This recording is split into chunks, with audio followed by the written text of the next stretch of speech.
जो टॉपिक हम लेके आए हैं that is cost of capital. बहुत ही इंपॉर्टेंट और बहुत ही इजी टॉपिक। आज हम इसको इस तरीके से करने वाले हैं ताकि इससे रिलेटेड जो भी हमारे पेपर में हमारे एग्जाम में जो भी इससे रिलेटेड क्वेश्चंस आते हैं उसको हम इजीली कर पाए। ओके बच्चों, चलो स्टार्ट करते हैं। सबसे पहले मैं आपको बता देती हूँ, ये जो मैंने ये 4-5 लाइनें लिखी हुई है ना, इससे रिलेटेड ही ये क्वेश्चन आ जाता है। देखो कॉस्ट ऑफ कैपिटल क्या है। पहली बात तो कॉस्ट ऑफ कैपिटल हमारे बिजनेस के लिए बहुत जरूरी है। जब हम कैपिटल बजटिंग का डिसीजन लेते हैं या फिर जब हम इन्वेस्टमेंट का डिसीजन लेते हैं, हम कोई भी डिसीजन जब हम अपने बिजनेस में लेते हैं तो वहां पे सबसे पहला फैक्टर हमारा कॉस्ट ऑफ कैपिटल आता है, क्योंकि बिजनेस को स्टार्ट करने के लिए आपको कैपिटल की रिक्वायरमेंट होती है। और वो कैपिटल कहां से आएगी, सोर्सेस ऑफ फाइनेंस क्या है वो तो आपने कर लिया, बट उन सोर्सेस ऑफ फाइनेंस की कॉस्ट क्या है वो कहां पे कैलकुलेट करेंगे, वो हम कॉस्ट ऑफ कैपिटल में कैलकुलेट करेंगे। देखो हमारे पास long term, short term and आपके मीडियम टर्म यहाँ पे आपके फाइनेंस सोर्स आ जाते हैं जहां से आपको मनी वहां पे मिलती है। तो उन्हीं सोर्सेस को कैसे अपने बिजनेस के लिए प्रॉफिटेबल बनाया जाए, उन सोर्सेस से कैसे बिजनेस में वेल्थ मैक्सिमाइजेशन की जाए, उन्हीं सोर्सेस से कैसे इन्वेस्टमेंट प्रॉपर डिसीजन लिया जाए, प्रॉपर इन्वेस्टमेंट डिसीजन लिया जाए जिससे आपके जो रिलेटेड पार्टीज है, बिजनेस से रिलेटेड आपके शेयर होल्डर्स है या फिर आपने डिबेंचर्स होल्डर्स है, जो भी पार्टीज है या ओनर है, सब सेटिस्फाई रहे। कैसे सेटिस्फाई रहेंगे, हर एक डिसीजन हमारा कॉस्ट ऑफ कैपिटल के ऊपर डिपेंड करता है। कैसे बेटा, देखो जो कॉस्ट ऑफ कैपिटल आप डिसाइड करते हैं तो कॉस्ट ऑफ कैपिटल में आपको अपने बिजनेस का कैश इनफ्लो देखना होता है। कैश इनफ्लो से क्या मतलब है, मींस जो कैपिटल आप अपने बिजनेस में लगा रहे हैं वो कितना आपके बिजनेस के लिए रिटर्न लेके आ रहे हैं, ये मेन यहाँ पे देखा जाता है। कॉस्ट ऑफ कैपिटल का मेन फंडा क्या है कि आपके पास कितनी रिटर्न वापस आ रही है, रेट ऑफ रिटर्न आपके बिजनेस की क्या है, आपकी वेल्थ मैक्सिमाइजेशन क्या है, आपका रिटेन्ड अर्निंग क्या है, कैसे आप अपने बिजनेस का इनफ्लो बढ़ा रहे हैं, किस रेट से वो इनफ्लो आपके बिजनेस में आ रहा है ताकि आप अपने बिजनेस को अच्छे से स्टैंड कर पाए। तो इसी कॉस्ट ऑफ कैपिटल के रिगार्डिंग बात करते हैं। कॉस्ट ऑफ कैपिटल आपका बिजनेस फाइनेंस यूनिट 4 का टॉपिक है यूजीसी नेट जेआरएफ के according.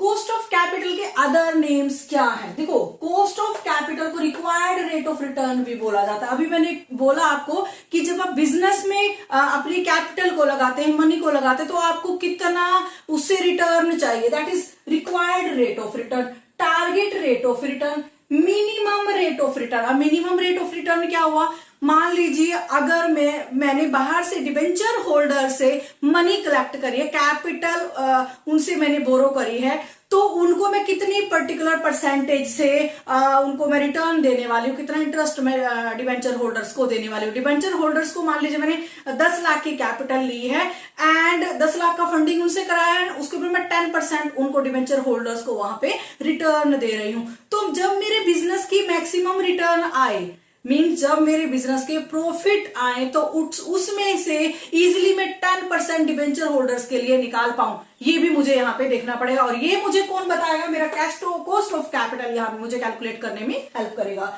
Then hurdle rate of return, ठीक है, ओवरऑल कॉस्ट ऑफ रिटर्न। देखो जो फैक्टर्स हम बात कर रहे हैं, कौन कौन से फैक्टर्स, कहां कहां से हम मनी सोर्स ऑफ फाइनेंस करते हैं, अपनी फंडिंग करते हैं बिजनेस में कैपिटल के लिए। आपका इक्विटी कैपिटल हो गया, आपका प्रेफरेंस कैपिटल हो गया, आपका डिबेंचर्स होल्डर्स हो गया, डिबेंचर्स कैपिटल हो गया एंड आपका रिटेन्ड अर्निंग हो गया। ये जो 4 चीजें हैं, इन 4 फाइनेंस सोर्सेस को हम अपने कॉस्ट ऑफ कैपिटल में पढ़ने वाले हैं, क्योंकि जो हमारा कॉस्ट ऑफ कैपिटल है इन्हीं चीजों के ऊपर बेस है। और जब आप इन चारों को, इन्हीं 4th टर्म्स को, आप 4th सोर्स ऑफ फाइनेंस को आप अच्छे से पढ़ते हैं, उससे रिलेटेड फॉर्मूलाज करते हैं, उससे आप कॉस्ट ऑफ कैपिटल इजीली निकालते हैं, मींस आपके बिजनेस में ये 4 जो चीजें हैं बहुत अहम रोल रखती हैं। तो जब आप चारों की कैलकुलेशन करते हैं that is overall cost of capital उसको बोला जाता है, ठीक है। Weighted average cost of capital आपकी कॉस्ट ऑफ कैपिटल को कैलकुलेट करने का अदर नेम है। तो मीन जब आपके पेपर में आ जाता है कॉस्ट ऑफ कैपिटल क्या है, required rate of return, target rate of return, minimum rate of return, hurdle rate of return, overall cost of capital, weighted average cost of capital, इन सब को कॉस्ट ऑफ कैपिटल ही बोला जाता है। Exam में आपको बिल्कुल भी घबराने की जरूरत नहीं है। ये सब अगर आपको दिए गए हैं कॉस्ट ऑफ कैपिटल के प्लेस पे, इट मीन्स आपको कॉस्ट ऑफ कैपिटल ही यहाँ पे निकालने के लिए बोला गया है। ओके, अभी मैडम आपने इतना कुछ बताया, कॉस्ट ऑफ कैपिटल का मेन पर्पस क्या है बेटा? देखो मेन पर्पस मैंने अभी बताया, कॉस्ट ऑफ कैपिटल में 4 टर्म्स लेके चल रहे हैं जहां जहां से सोर्सेस ऑफ फाइनेंस हमारे बिजनेस के लिए हो रही है। पहला हमने बोला इक्विटी कैपिटल, प्रेफरेंस कैपिटल, आपका डिबेंचर्स कैपिटल एंड देन आपका रिटेन्ड अर्निंग, ठीक है मैडम। ये तो सब कुछ है। अब इनको हम कैलकुलेट कॉस्ट ऑफ कैपिटल में कर रहे हैं, क्या मतलब है, क्यों कर रहे हैं? देखो हमें एक तो अपने बिजनेस के रिक्वायर्ड रेट ऑफ रिटर्न चाहिए, हमें अपने बिजनेस को ग्रो करना है। ग्रो करने के लिए आपको वहां पे रिटर्न अच्छी मिलेगी। रिटर्न कैसे मिलेगी? ये आपका बिजनेस का प्रॉफिटेबिलिटी इंडेक्स दिखाएगा। ये आपके बिजनेस को नेट प्रेजेंट वैल्यू शो करेगी, आपकी कॉस्ट ऑफ कैपिटल। अगर आपके बिजनेस की नेट प्रेजेंट वैल्यू अच्छी है, नेट प्रोसीड्स अच्छी है, कैश इनफ्लो अच्छा है, इट मींस जो आपने सोर्स ऑफ फाइनेंस यूज किया है वो आपके बिजनेस के लिए प्रॉफिटेबल है। ओके, एंड आपकी प्रॉफिटेबिलिटी इंडेक्स भी अगर अच्छा होता है, पॉजिटिव आता है, तो इट मींस जो सोर्स ऑफ फाइनेंस आपने यूज किया है वो भी आपका कॉस्ट ऑफ कैपिटल के अकॉर्डिंग अच्छा सोर्स है। तो मींस कॉस्ट ऑफ कैपिटल का मेन मकसद क्या हुआ? आपके प्रॉफिट्स को भी बढ़ाना और रिलेटेड पार्टीज की वेल्थ मैक्सिमाइजेशन को बढ़ाना। अगर आपके बिजनेस में net present value, net proceed या कैश इनफ्लो ज्यादा है, इट मींस आप नेट प्रेजेंट वैल्यू आपकी बिजनेस की अच्छी है, मींस आपका जो सोर्स ऑफ फाइनेंस है वो बहुत अच्छे से आपके बिजनेस में फिट बैठ गया है, ठीक है। लेकिन जब आप किसी बिजनेस की नेट प्रेजेंट वैल्यू को कैलकुलेट करते हैं तो उसके लिए क्या करना पड़ता है मैडम? उसके लिए आपको डिस्काउंट रेट यहाँ पे कैलकुलेट करना पड़ता है। What is the discount rate? Discount rate is the cost of capital. Okay, discount rate क्या है? Cost of capital. तो इट मींस आपको इससे क्या समझ में आया? ओवरऑल कॉस्ट ऑफ कैपिटल का मीनिंग क्या है?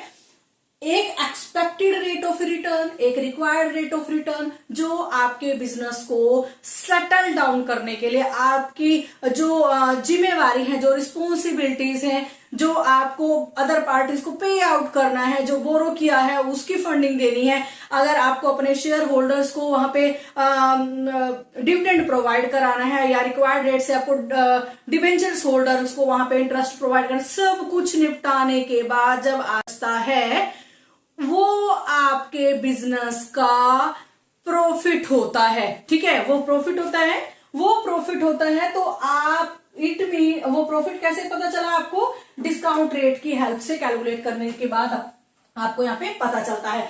अभी आपको समझ में कॉस्ट ऑफ कैपिटल क्या करता है? Cost of capital provide yardstick to measure the worth of investment proposal. अभी मुझे इतने सारे मैंने यहाँ पे आपको सोर्स ऑफ फाइनेंस बताया, मैंने बोला कि हम यहाँ पे 4 सोर्स ऑफ फाइनेंस पढ़ेंगे। कौन कौन से? इक्विटी, प्रेफरेंस, आपका डिबेंचर्स एंड आपका रिटेन्ड अर्निंग।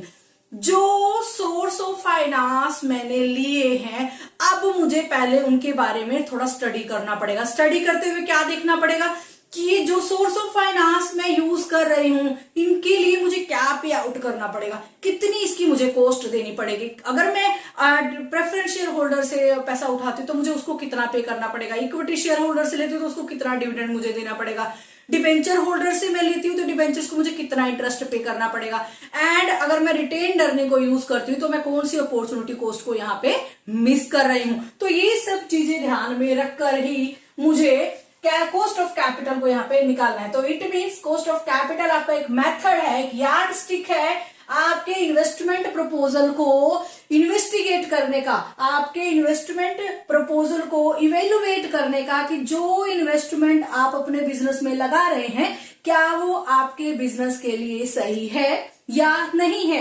क्या वो इन फ्यूचर आपके बिजनेस को प्रॉफिटाइज करने वाली है या लॉस में लेके जाने वाली है। तो ये एक्सेप्ट और रिजेक्ट का क्राइटेरिया आपको कॉस्ट ऑफ कैपिटल से ही मेजर होता है। मींस अगर प्रॉफिट आपका, अगर आपके जो सोर्स ऑफ फाइनेंस है अगर उसकी कॉस्ट ऑफ कैपिटल मैक्सिमम है, कॉस्ट ऑफ कैपिटल मैक्सिमम हुई, प्रॉफिट डाउन हो गई, ओके, इट मींस अगर प्रॉफिट डाउन हो गए तो नेट प्रेजेंट वैल्यू कम हो गई, नेट प्रोसीड्स कम हो गई, कैश इनफ्लो कम हो गए, इट मींस वो रिजेक्ट क्राइटेरिया में चला जाता है। अगर आपके किसी सोर्स ऑफ फाइनेंस का जो कॉस्ट ऑफ कैपिटल है वो कम है, कॉस्ट ऑफ कैपिटल कम है, इट मींस आपके प्रॉफिट मैक्सिमाइज हो गए एंड उसके बाद आपका कैश इनफ्लो बढ़ गया, आपकी नेट प्रोसीड्स बढ़ गई और आपका जो इन्वेस्टमेंट प्रपोजल है द बेस्ट है। तो इट मींस आपको कॉस्ट ऑफ कैपिटल को अच्छे से स्टडी करना है ताकि इससे रिलेटेड जो आगे आने वाले फॉर्मूलाज हैं आपको अच्छे से ध्यान में समझ में आ जाए ताकि आपके एग्जाम में अच्छे से आप कर पाए। मींस आपका कॉस्ट ऑफ कैपिटल क्या बताता है, अगर आपकी रेट ऑफ रिटर्न ज्यादा है, देखो मैंने बोला कॉस्ट ऑफ कैपिटल कम है, कॉस्ट ऑफ कैपिटल कम होगी, रेट ऑफ रिटर्न ज्यादा होगी, रेट ऑफ रिटर्न ज्यादा होगी, प्रॉफिट ज्यादा होंगे, प्रॉफिट ज्यादा होंगे तो आपका इन्वेस्टमेंट प्रपोजल आपके बिजनेस के लिए बेनिफिशियल रहेगा। तो इट मींस अगर रेट ऑफ रिटर्न ज्यादा है कॉस्ट ऑफ कैपिटल से तो मैं इसको एक्सेप्ट करती हूं, इस इन्वेस्टमेंट प्रपोजल को मैं एक्सेप्ट करती हूं। ओके बेटा, चलिए अब मैं आपको आगे इसको स्टडी को थोड़ा सा और करते हैं। ओके चलिए अब देख लेते हैं कॉस्ट ऑफ कैपिटल के कंपोनेंट कौन से हैं जो हमारी कॉस्ट ऑफ कैपिटल के लिए अहम रोल रखते हैं। कौन सी कॉस्ट है जो हमें अपने सोर्स ऑफ फाइनेंस में से निकालनी पड़ती है, देखनी पड़ती है। तो फर्स्ट जो इसका कंपोनेंट है वो है आपका बिफोर टैक्स आफ्टर टैक्स। ठीक है, before tax after tax. Madam before tax और आफ्टर टैक्स क्या है? ये वो कॉस्ट है जो हमें अपने सोर्स ऑफ फाइनेंस में से निकालने पड़ते हैं। कैसे मैडम बताइए? देखो आपने वो याद है, आप इकोनॉमिक्स में भी करते हैं, जो आपकी टोटल सेल होती है आप अपने अकाउंट्स में भी कैलकुलेट करते हैं, जो आपकी टोटल सेल होती है, टोटल सेल में से वेरिएबल कॉस्ट जो होती है उसको निकालने के बाद जो कॉन्ट्रीब्यूशन आ जाता है, ठीक है, उस कॉन्ट्रीब्यूशन में से आपकी फिक्स्ड कॉस्ट माइनस होती है, उसके बाद आपका earning before interest and tax आ जाता है। अब आपने इंटरेस्ट भी माइनस कर दिया, इंटरेस्ट आने के बाद अर्निंग बिफोर टैक्स आ गया। अब आपने टैक्स भी माइनस कर दिया तो अर्निंग आफ्टर टैक्स आ गया। मैडम क्या ये हमारा प्रॉफिटेबिलिटी है? क्या ये हमारे प्रॉफिट से, क्या ये हमारे रेट ऑफ रिटर्न है? नहीं, अभी तक जो हमारा अर्निंग आफ्टर टैक्स आ गया उसके बाद जो हमने प्रॉमिस कर रखा है कि हमने अपने प्रेफरेंस शेयर होल्डर्स को पहले पे आउट करना है जो उसका हिस्सा है। तो अभी मैंने अर्निंग आफ्टर टैक्स में से प्रेफरेंस शेयर होल्डर को दे दिया, प्रेफरेंस शेयर होल्डर को देने के बाद जो बचा अर्निंग फॉर इक्विटी रह जाता है। तो यही कॉन्सेप्ट है आपका before tax after tax. Okay madam ठीक है, आपकी सारी बात समझ में आ जाती है। एक चीज और बता दीजिए, हमने यहाँ पे इंटरेस्ट को माइनस किया है, डिविडेंड को नहीं, क्योंकि जो हमारा टैक्स लगता है वो हमारे इंटरेस्ट के ऊपर लगता है, हमारे डिविडेंड के ऊपर टैक्स एग्जम्प्टेड है। ये पॉइंट याद रखना बेटा, हमारे इंटरेस्ट के ऊपर टैक्स लगता है ना कि हमारे डिविडेंड के ऊपर। ओके अभी बात करते हैं हिस्टोरिक कॉस्ट एंड आपकी फ्यूचर कॉस्ट। हिस्टोरिक कॉस्ट कौन सी है? वो कॉस्ट तो जो आपके सोर्स ऑफ फाइनेंस में, जो आपके बिजनेस में ऑलरेडी एग्जिस्टेंस में है, जिसके बिहाफ पे आप ऑलरेडी काम कर रहे हैं, जो पास्ट डाटा प्रोवाइड कर रही है, उसी पास्ट डाटा के बिहाफ पे आपको फ्यूचर कॉस्ट यहाँ पे मिल जाती है। क्योंकि देखो फ्यूचर कॉस्ट कैसे कैलकुलेट की जाती है? जब हमारा कोई पास्ट होता है कि कितनी कॉस्ट, पहले खर्चा कितना आया था और आगे कितना आने वाला है, तो इट मीन्स हमारे पास पास्ट डाटा होगा, तभी हम आगे फ्यूचर के लिए एनालाइज कर पाएंगे।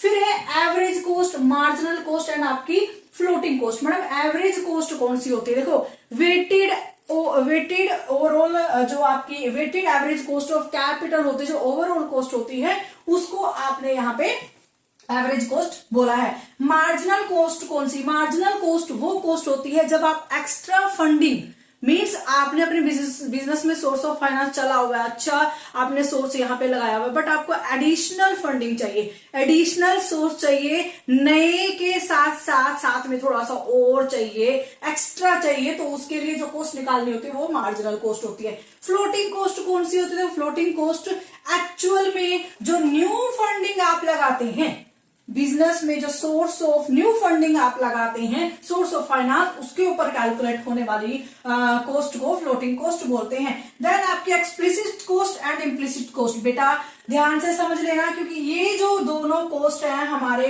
कॉस्ट ऑफ कैपिटल के लिए अहम रोल प्ले करती है। हमारा सारी कैलकुलेशन इन्हीं कॉस्ट के ऊपर होने वाली है। तो अभी आपकी बात करते हैं इम्प्लिसिट कॉस्ट कौन सी है madam? Implicit cost opportunity cost होती है। अपॉर्चुनिटी कॉस्ट क्या होती है कि जब आप एक दो प्रपोजल है आपके पास, एक प्रपोजल ए प्रपोजल बी, और आपको लगता है कि प्रपोजल ए और प्रपोजल बी में से प्रपोजल बी ज्यादा बेटर है, तो आप उसकी जो सोर्स ऑफ फाइनेंस है अपने प्रपोजल बी में लगा देते हैं। जो आपने जो छोड़ा है, जो आपने प्रपोजल ए को छोड़ा है, प्रपोजल ए की जो कॉस्ट है वो आपके प्रपोजल बी के लिए अपॉर्चुनिटी कॉस्ट हो जाती है। फिर बात करते हैं आपके explicit cost. Madam explicit cost कौन सी होती है? जब आप अपने डिबेंचर होल्डर्स को इंटरेस्ट पे आउट करते हैं, इंटरेस्ट पे करते हैं, तो वो डिबेंचर्स की एक्सप्लिसिट कॉस्ट होती है। जब आप बाहर की पार्टीज को, मोटा मोटा समझ लीजिए, बाहर की पार्टीज को कोई प्रॉफिट का पार्ट देते हैं किसी तौर पे, इंटरेस्ट के तौर पे, ठीक है, तो वो आपके एक्सप्लिसिट कॉस्ट में आ जाती है। मींस जब डिबेंचर होल्डर को जो इंटरेस्ट आपने प्रोमिस कर रखा है पर्टिकुलर डेट से, फिक्स डेट से, उसके ऊपर इंटरेस्ट पे कर रहे हैं आप, तो उसको आप एक्सप्लिसिट कॉस्ट बोलते हैं। मैडम एक कॉस्ट और आ गई, नोशनल कॉस्ट। मैडम ये नोशनल कॉस्ट कौन सी होती है? नोशनल कॉस्ट भाई साहब, जब कोई काम मैं खुद ना करती हूं, किसी और से कराती हूं, और अब मुझे किसी और से काम कराया तो मुझे क्या करना पड़ेगा? उसको तो कुछ देना पड़ेगा ना। जो पैसे मैंने उसको दिया है, जो मनी उसको दिया है, वो नोशनल कॉस्ट आ जाती है। ठीक है, क्लियर बेटा? If not done by you, have paid to someone else, that is called the notional cost. That is called the notional cost. Okay? अभी बात करते हैं मैडम, ठीक है, आप सब कुछ समझा रहे हैं, कॉस्ट ऑफ कैपिटल हम करा, मैडम ये बता दीजिए इसको कैलकुलेट करते कैसे हैं, कंप्यूट कैसे करते हैं अपनी कॉस्ट ऑफ कैपिटल को। तो कॉस्ट ऑफ कैपिटल को टू वे से हम यहाँ कैलकुलेट करते हैं। या तो हम cost of specific source of finance, specific cost, आपके स्पेसिफिक सोर्स कौन से हो गए, बार बार बता रही हूँ, इक्विटी, प्रेफरेंस, डिबेंचर एंड आपका रिटेन्ड अर्निंग जो होता है, और जो ये आपकी और एक साथ में आपका डेप्रिसिएशन जो होता है। स्पेसिफिक जो सोर्स ऑफ फाइनेंस होते हैं उनकी पर्टिकुलर 1 by 1 कॉस्ट जो निकालते हैं उसको cost of specific source of finance यहाँ पे बोलते हैं। Computation of overall weighted average cost of finance, जब आप सब सोर्स ऑफ फाइनेंस की एवरेज कॉस्ट आप निकालते हैं तो उसको overall weighted average cost of capital यहाँ पे बोला जाता है। मीन्स कॉस्ट ऑफ कैपिटल को दो तरीके से कैलकुलेट किया जाता है, या तो आप हर सोर्स ऑफ फाइनेंस का सिंगल जाके आप उसकी कंप्यूटेशन कर सकते हैं, या फिर उनका ओवरऑल वेटेड एवरेज लेके आप उनकी कैलकुलेशन कर सकते हैं। चलिए बेटा आगे इसको डिटेल में हम लोग करते हैं। ये थी हमारी कॉस्ट ऑफ कैपिटल की कंप्यूटेशन, कैसे इसके कंपोनेंट है, कैसे इसको कैलकुलेट किया जाता है। Next, thank you so much, मिलते हैं नेक्स्ट वीडियो में। नेक्स्ट वीडियो में हम इससे रिलेटेड जो आपके मेथड्स है, इसको कैसे कैलकुलेट किया जाता है, वो हम पूरा डिटेल में करने वाले हैं। थैंक यू सो मच, मिलते हैं नेक्स्ट वीडियो में।